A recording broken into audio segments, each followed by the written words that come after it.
What up, nerds? Bujo Head Jody here.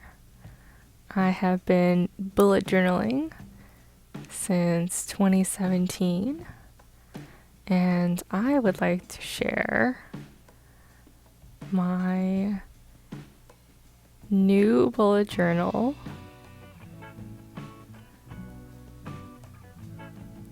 for 2021 with you guys.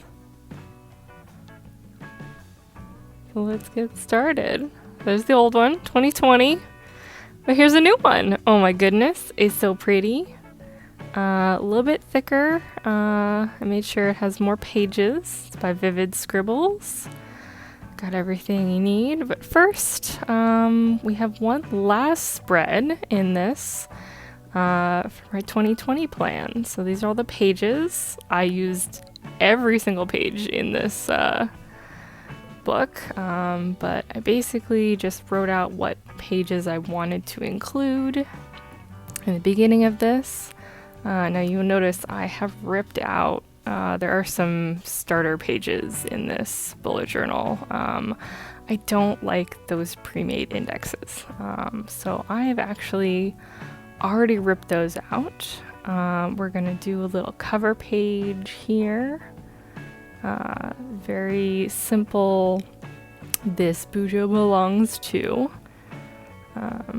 And I did enjoy, and it was very functional, my sort of spacing spread from last year, but it had all this extra stuff in there. I do a lot of different spreads that I just need to recalculate, everything once in a while. So, having those pre-scripted lines that are like, this is where half is not very helpful to me. So I'm just putting in the numbers, and actually little design thing, the 2021 there are offset a little bit to sort of highlight that that's this year. I thought that was clever. So so yeah, very first spread, there's that, and then I'm gonna put in my index.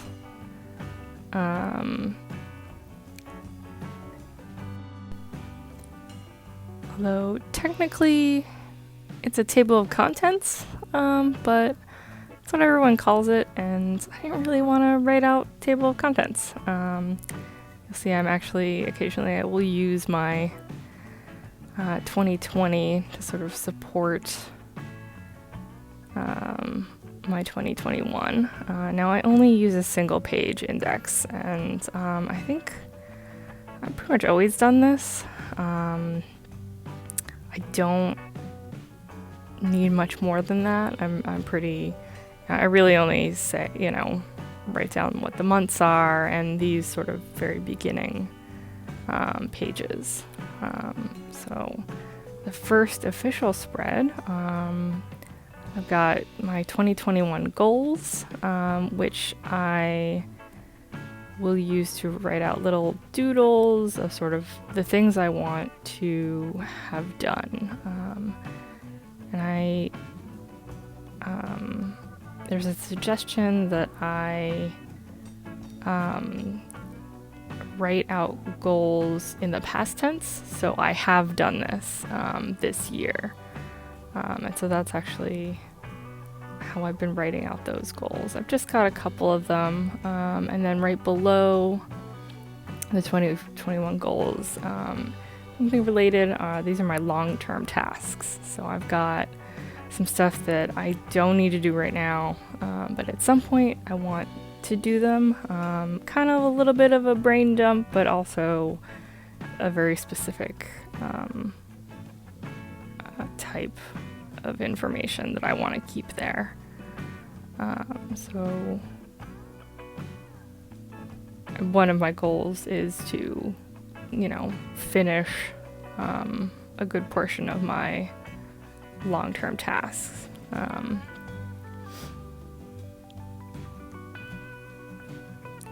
So yeah, we're gonna go in with these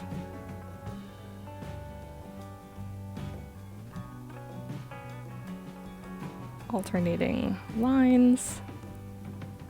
Give it kind of like a notepad feel.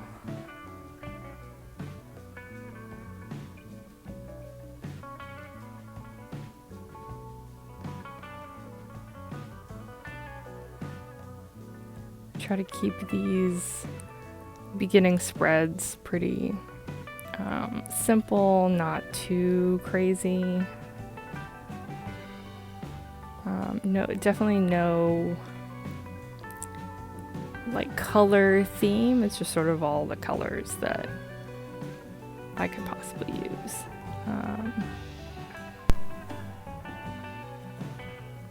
So yeah, first official spread complete, and next we're gonna work on our yearly spreads.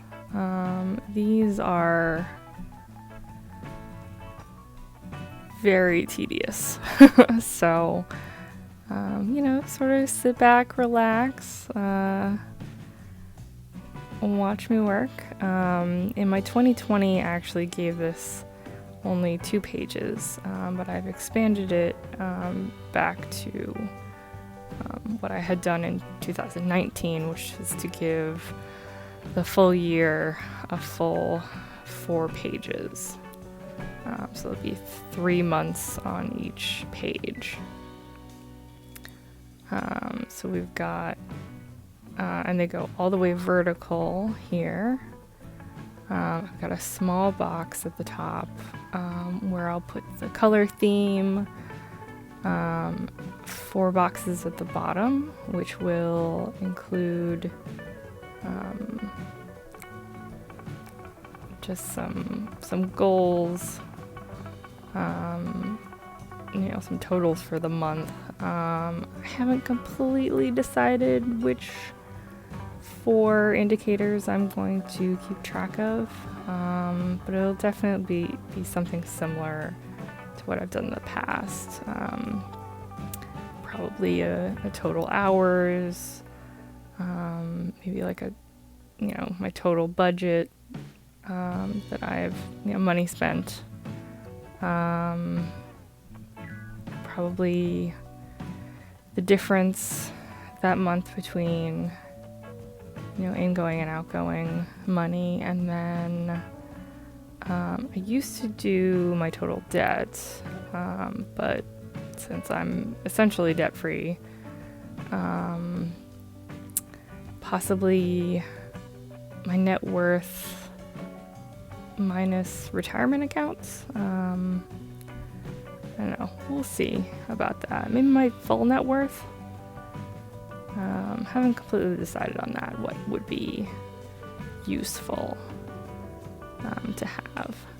But I gave myself a little bit more space with those than in my 2020 spreads.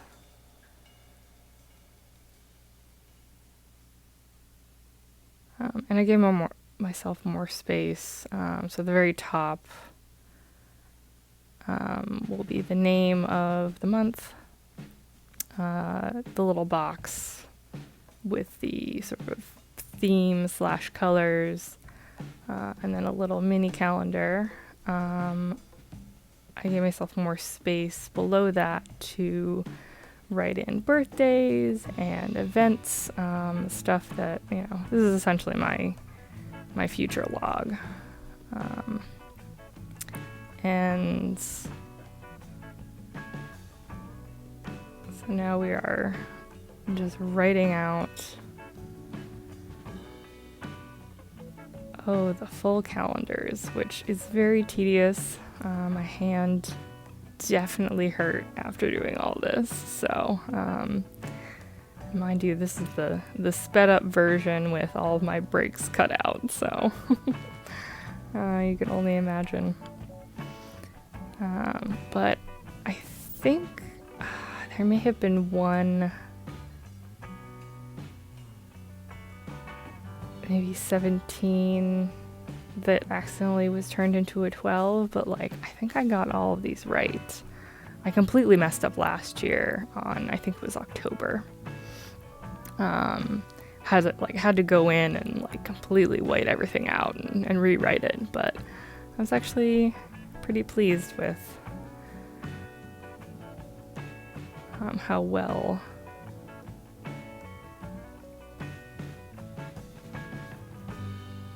this all went. And if you're new here, I do start my weeks on a Monday. I do that to keep the weekend together. I do work regular 9 to 5, so it's nice to keep Saturday and Sunday together. Although I have been toying with the idea of doing like a separate weekend. I don't know. We'll see. Always looking for ways to, make work go more smoothly and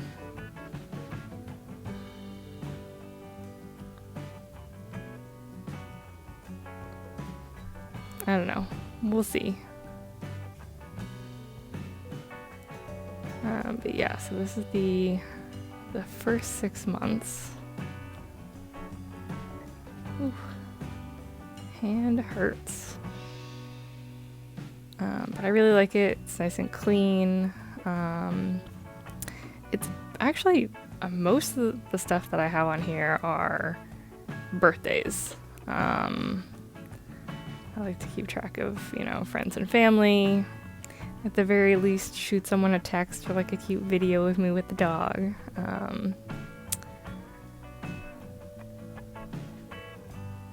So in my vigorous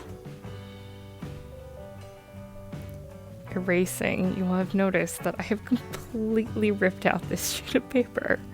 So the reason for that is that the sheets of paper that I ripped out at the beginning of this book were actually attached to this one as well. So since there was no, opposite piece of paper holding it in, it just completely came out. And you know what? We're just gonna have to roll with it. It's already done. I've got all the subsequent pages all already, planned out. Not to mention, you can't really see it this far away, but one of the reasons I was happy to use this journal specifically is because they do pre-number the pages, which I think in most, if not all, of my other bullet journals, I've just done that by hand. It's not too much of a problem, but it was kind of nice to get a pre-numbered journal. So I didn't want to mess up the numbering. So we're just gonna go ahead and finish the next part of the year on this side of the page and work with what we've got, I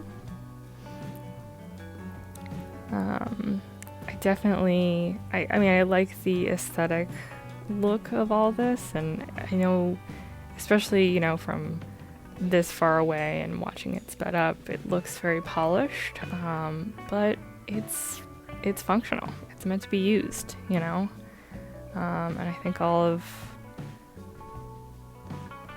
the aesthetic choices that I make and the switching stuff up and making things different and pretty, it's basically so I'll use it, because I like the organization. I like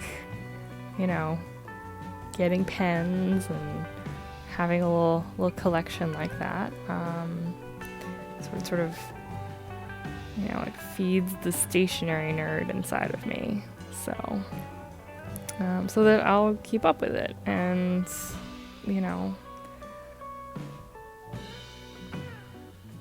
look at it and look back on entries and, you know, keep up with habits just so I can check off a little box. It's silly, but it's very powerful, you know, and at least it works on me, so.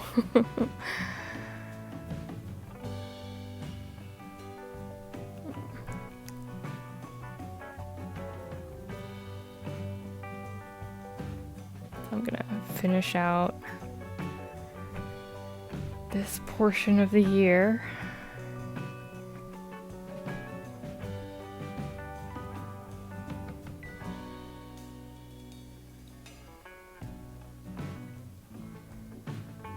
Go ahead and erase all of that.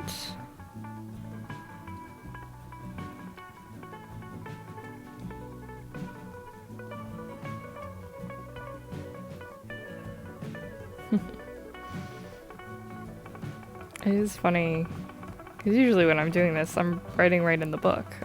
So it was very interesting, actually, having a loose sheet of paper that I was working on for a little while. We're gonna finish out the year.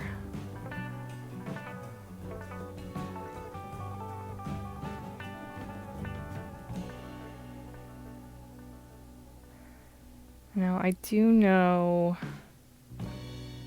people who, you know, instead of doing January or instead of doing, you know, even the next couple of months, instead they'll have a catch-all for, you know, the future. I really like having just the 12 months that are a part of the bullet journal be a part of this spread as well. And I also have a Google Calendar. So I do have some dates that I know I'm going to put in here. You know, weddings and, you know, certain vacations that will hopefully happen this year, maybe. Hopefully. We'll get there. Ever hopeful.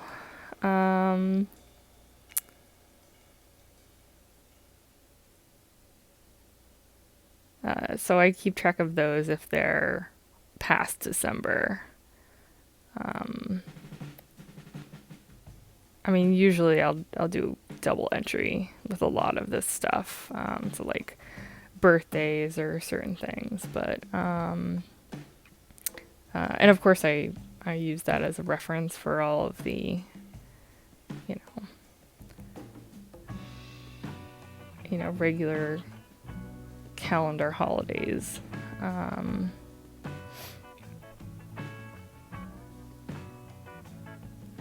For when I'm putting them in this bullet journal.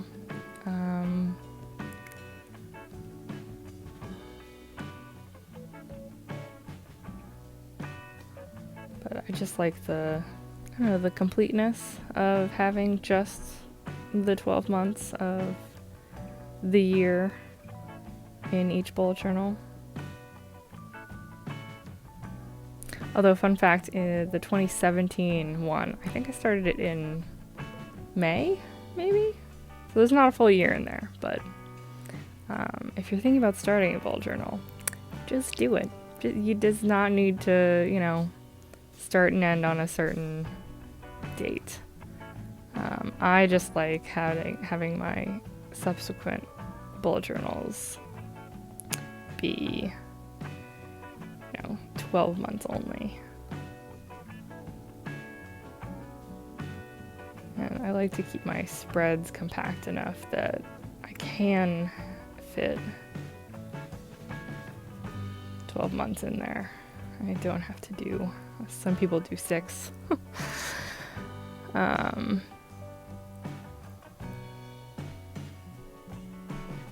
So now we're gonna try to solve this. My first thought was some washi tape. So I have some really pretty, like, silver stuff. And you know what?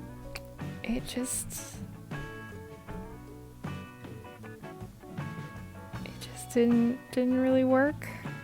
I'm trying to get it to stick, and it's just not happening. So, we're gonna just go with regular tape. That is Scotch brand tape.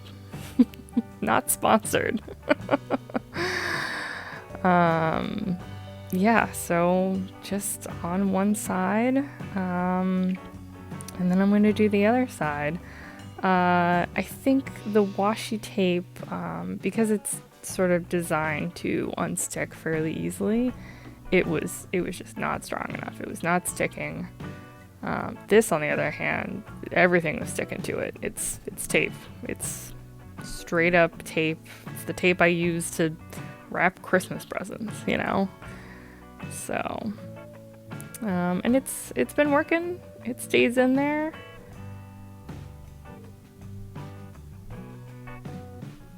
And it worked out great. So problem solved. So now this spread is all of my sort of money spreads.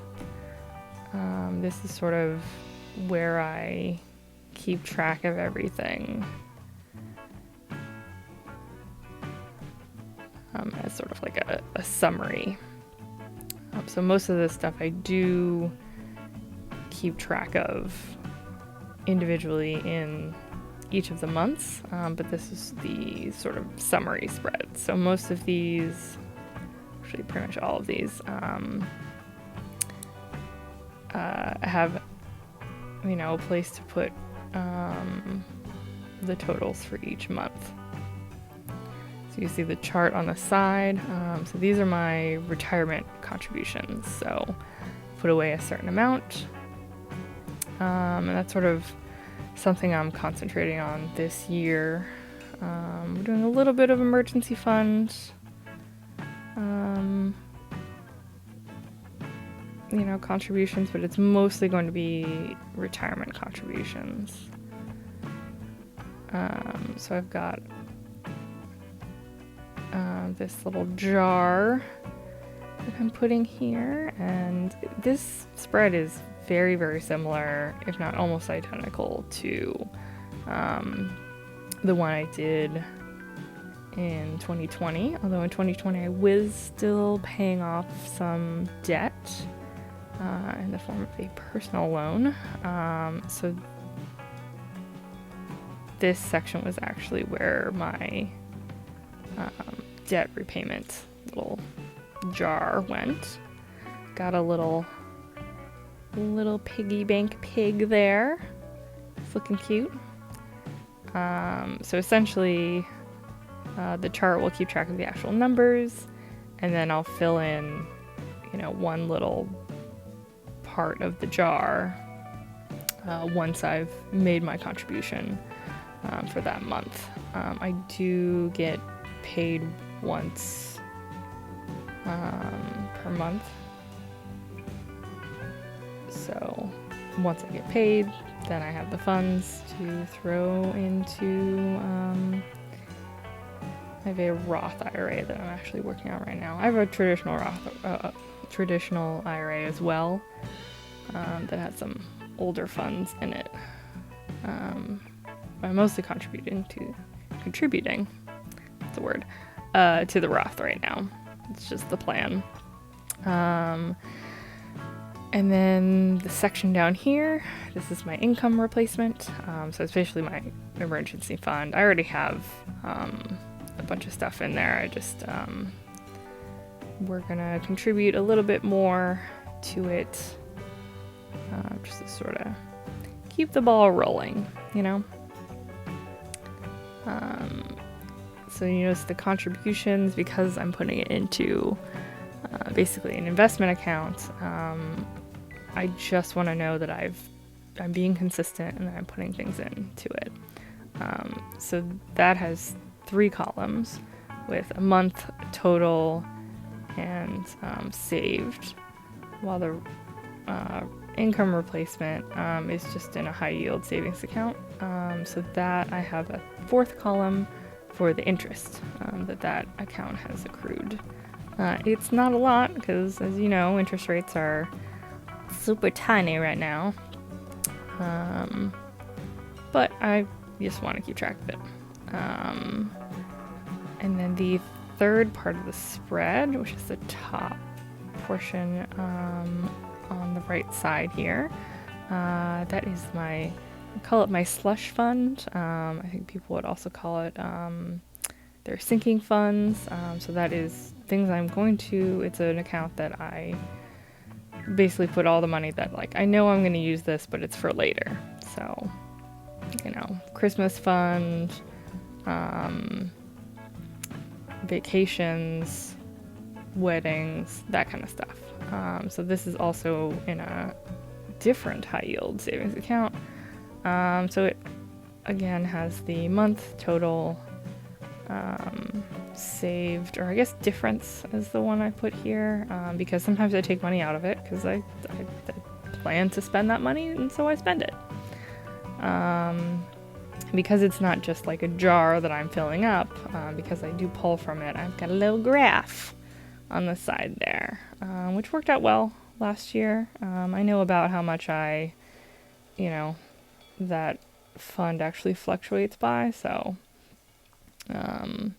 hopefully I won't have to sort of redo that, which I did have to do last year. So yeah, it'll be cute. And then the section on the bottom, the first one, there is tax calculation. So I actually do our payroll for, it's a very small company, and I basically volunteered because I like doing stuff like that. I actually used to be a tax preparer, so I do the payroll, and so once I know what my raise is and what, I look up all the tax brackets, I can actually do the calculation of like, okay, I work this many hours, this is how much I'm going to have in take-home pay. And so that right there for tax calculations is so what bracket it is, and then the equation that I would have to do it. So basically I've calculated out, okay, if I work from 0 to 12 hours, use this calculation. It's actually not completely accurate because state taxes mess that up throughout the year, so the calculation is slightly different, but the calculation I use when I do the calculation, it gives me less than I will actually be making, especially at the beginning of the year, but never more. So it's a good approximation. If you know taxes, I don't know. I hope that's helpful.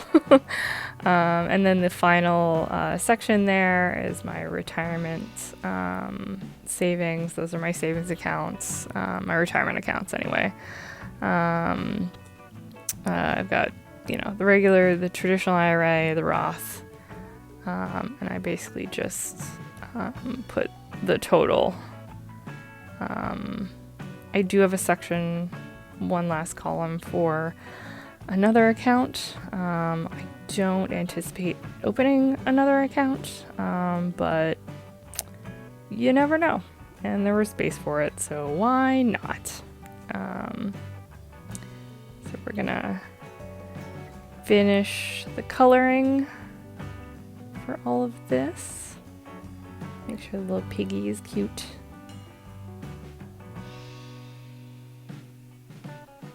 And each of those charts, there's one line for each month, but the tax calculations, I actually give myself 2 lines,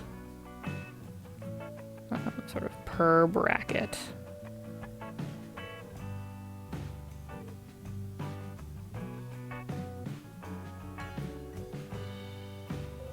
because there aren't 12 different brackets, and I do need a little bit more space to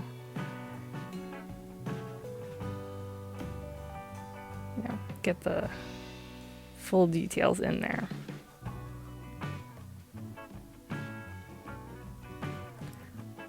So going back in, putting all of the months, sort of pre-filling. And this is a spread I'll come back to, a couple times per month, make sure everything's filled out. It was really helpful last year, and I really liked having it all in one place so I could see, okay, so this month I put this much in, and that month I put that much in, so, and where all my funds are coming from and going to, sort of hopefully, watching all the numbers climb.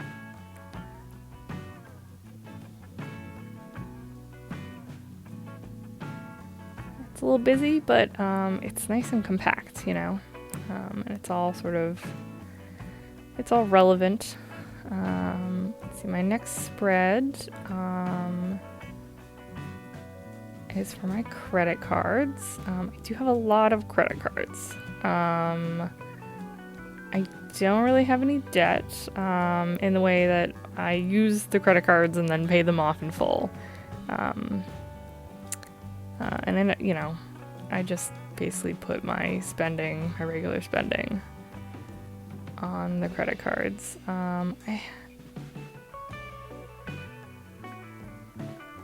All the ones I have currently are no-fee credit cards. Mostly I've been using them for cash back. There's some that would do well as travel credit cards, but nobody's traveling right now, so we're just gonna I'm just having them do cash back right now. It's not the most cost effective plan, but keep it simple. So each of these little boxes, basically they represent a credit card. They look kind of like credit cards. This is pretty much identical to the spread that I had last year. I'm doing a little bit of variation on it. Instead of writing out the full name of the credit card, I actually do include their last 4 digits. That's mostly because so I actually have 4 Chase credit cards, 2 of which I changed to, so had originally a Slate and then I got a Freedom, and then I got a Freedom Unlimited then as well. But I got a 4th one, and that was had a fee. So that one I changed to a second Freedom, and then I changed the Slate to a second Freedom Unlimited. So I have 2 of each of those, and they're kind of tough to keep them apart.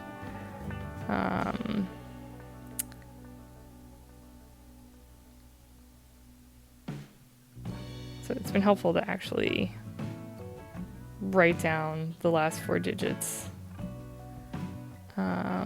so that I know exactly which card I mean. I do have them, they have little nicknames, so I don't have to write out exactly which card it is all the time. But basically I've designated the second ones as, Chase Freedom 2, which is not very helpful when I'm looking at the actual card. So all the boxes that I've closed, those represent my credit cards that I currently have, and then I have some open boxes down there. Probably gonna open up a couple more, get some intro bonus cash back. I think I'm waiting to get the Freedom Flex. I'm under 524 in June or maybe July. If you know, you know. But yeah, so I think I'm gonna wait until then. And then I think I'm under it again in September.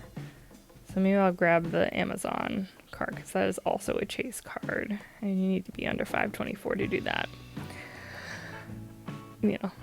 5 cards or less than 5 cards in the past 24 months.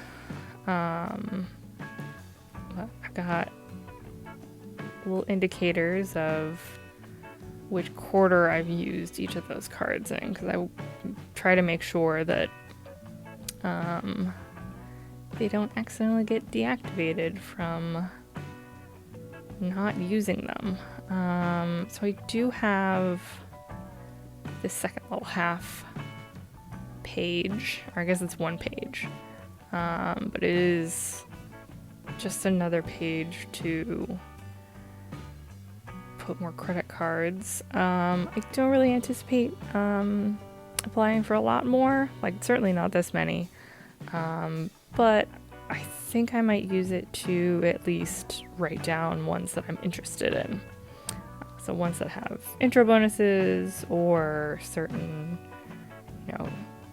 bonus categories that would be useful.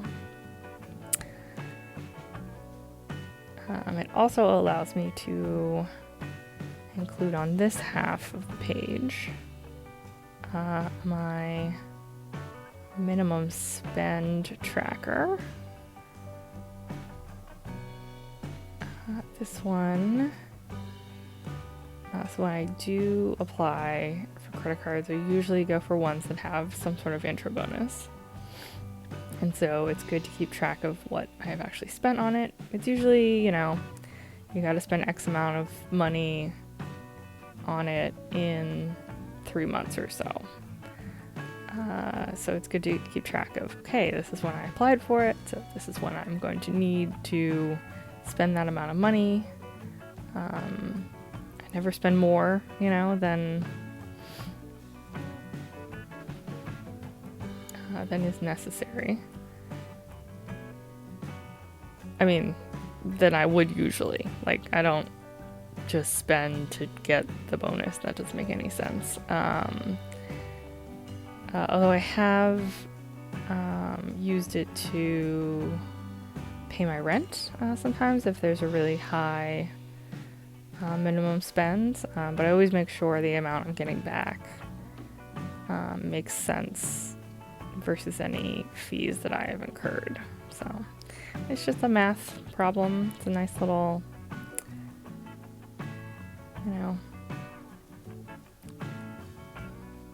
game, basically. It's basically just a game. So yeah, we keep track of the date, the amount, and then the total. And this is actually a running spread. So I'm going to start here at the top on this second line. I'll basically indicate which card I've gotten, and then the total amount I need to get to, and either the date I apply or the date that it's due. Because I usually, I don't think I've ever had more than one, minimum spend that I'm working towards at a time. So I just go all the way down in this first column, I guess set of 3 columns, and then I'll start the next one, if there is one, right after it, and sort of keep a running total. And I did that last year. I don't think I needed more than half of this spread. So So hopefully we'll work out again. I think it's nice and clean, keeps it all in one spot. Pretty simple.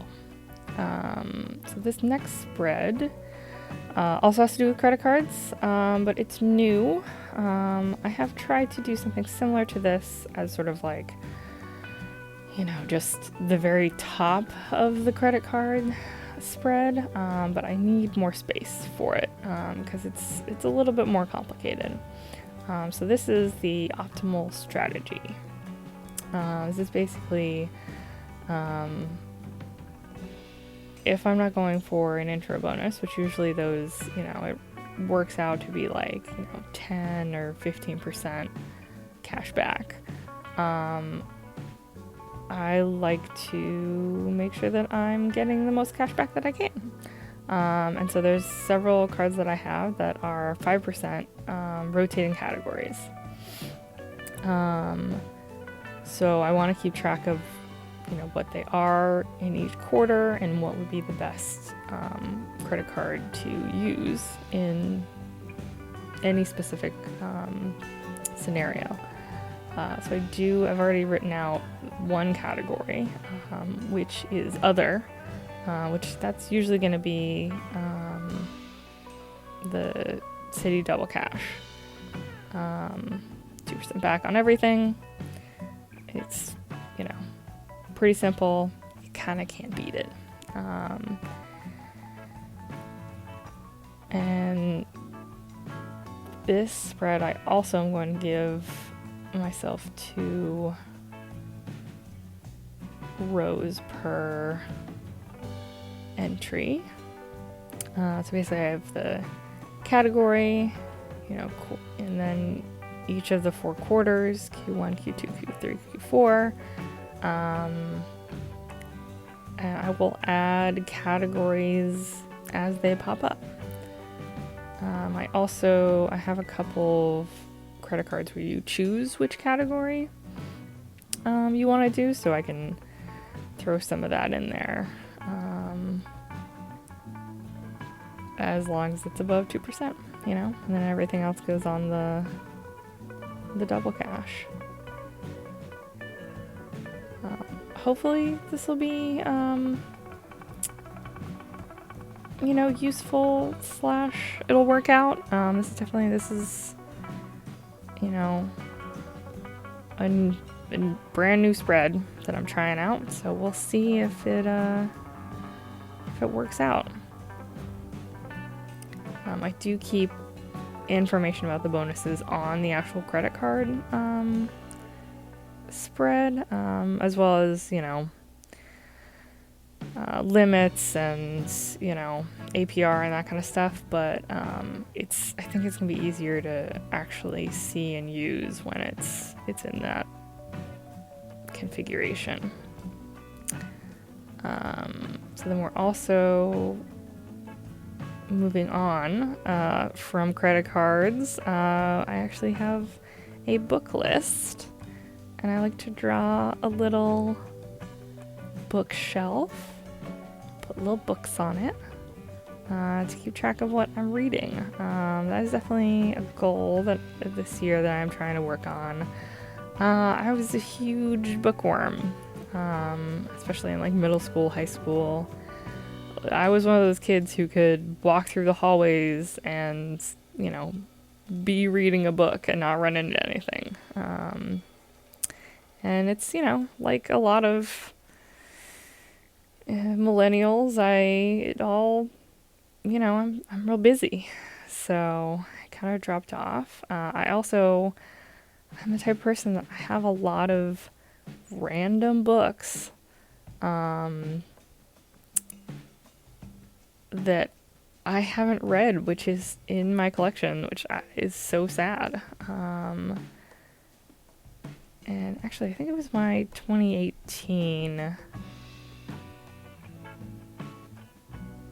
New Year's resolution. Yes, 2018. Good job. To read all of those books. I'm almost done. I got some heavy hitters here near the end. aka Lord of the Rings. Oh my goodness. But there's definitely going to be room for, some other books, which I'm very, very excited to sort of get started on that.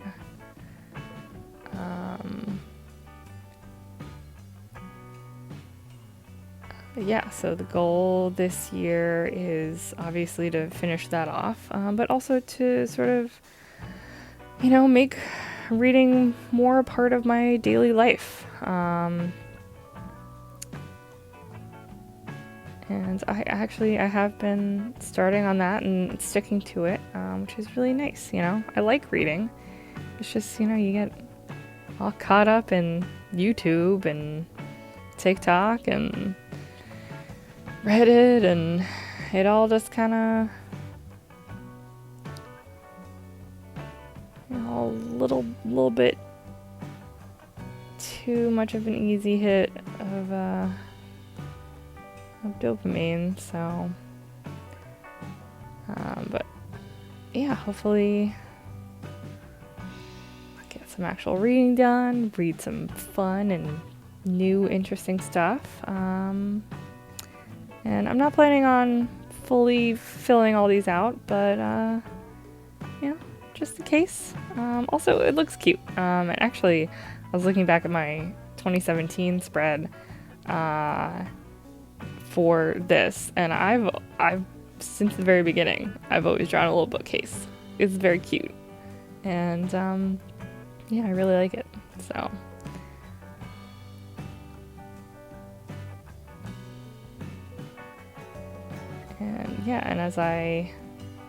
And as I decide to read things, I write in the name on the spine, and then when I finish the book, I color it in.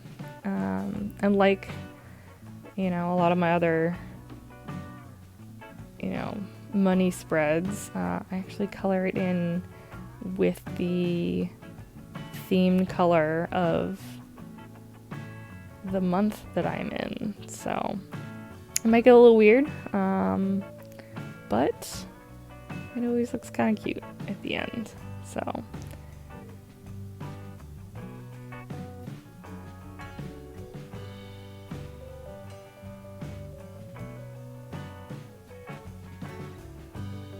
yeah, optimal strategy, book list, and now a couple more spreads. These are going to be my running spreads. So I do run. My last year's New Year's resolution, which as you can tell, I'm really great at keeping those, was to run a half marathon. That didn't happen. That was not my fault. But I have been, keeping a running schedule and slowly getting faster and running for longer. And I like to keep, so my spread last year, I had at the beginning, and I was trying to keep track of what I had actually done by coloring things in.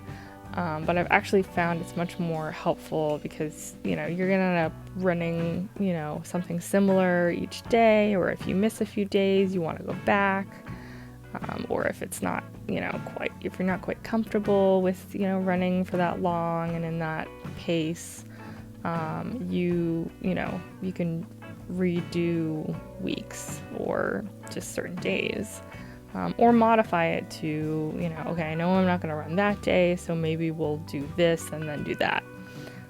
So this spread, instead of being something that I, color in,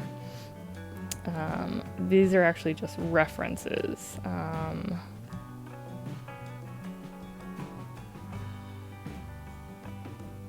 So I'm just writing out what, like certain running schedules, so that I can look at them later, pick out exactly what I wanted to, and then within each of the months, I'll actually be writing down, per week, what I hope to do that week.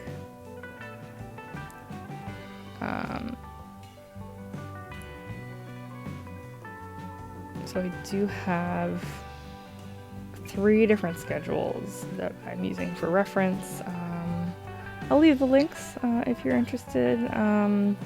The big one is one I've been working on basically this whole past year, which is a 20-week half marathon sort of running schedule, training schedule. The top section on the right is actually the last, I think, 4 weeks of the Couch to 5K app. I think that was the one I originally started with when I first started running. So that one, because the half marathon one, I think it leaves you at 10 minutes of running and then some, run walking. Whereas this one actually will bring you up to, I think, half an hour running straight. So that then I can work on the third section, which is it's the run a 5K faster. Which includes a lot more sort of you run and then you do a fast run and then you walk and then you do a fast run, and it's a lot more complicated. I actually filled all these out with the reference schedules, and it's kind of tough to boil it down to